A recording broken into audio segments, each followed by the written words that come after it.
Hey everyone, Hannah here from Sheet Leveler. Today I'll show you how to sum time correctly in Google Sheets and fix the common issue where it resets after 24 hours. Here we have our sample data. Make sure these are formatted as time. First, we will try a basic sum formula. In a 6, enter.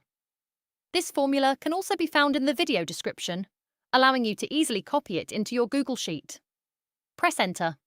You'll see 1550, that's 15 hours and 50 minutes. So far, so good. The problem, when it goes over 24 hours. Now change the data to the following. The total should be over 32 hours, but you might see something like 8:25.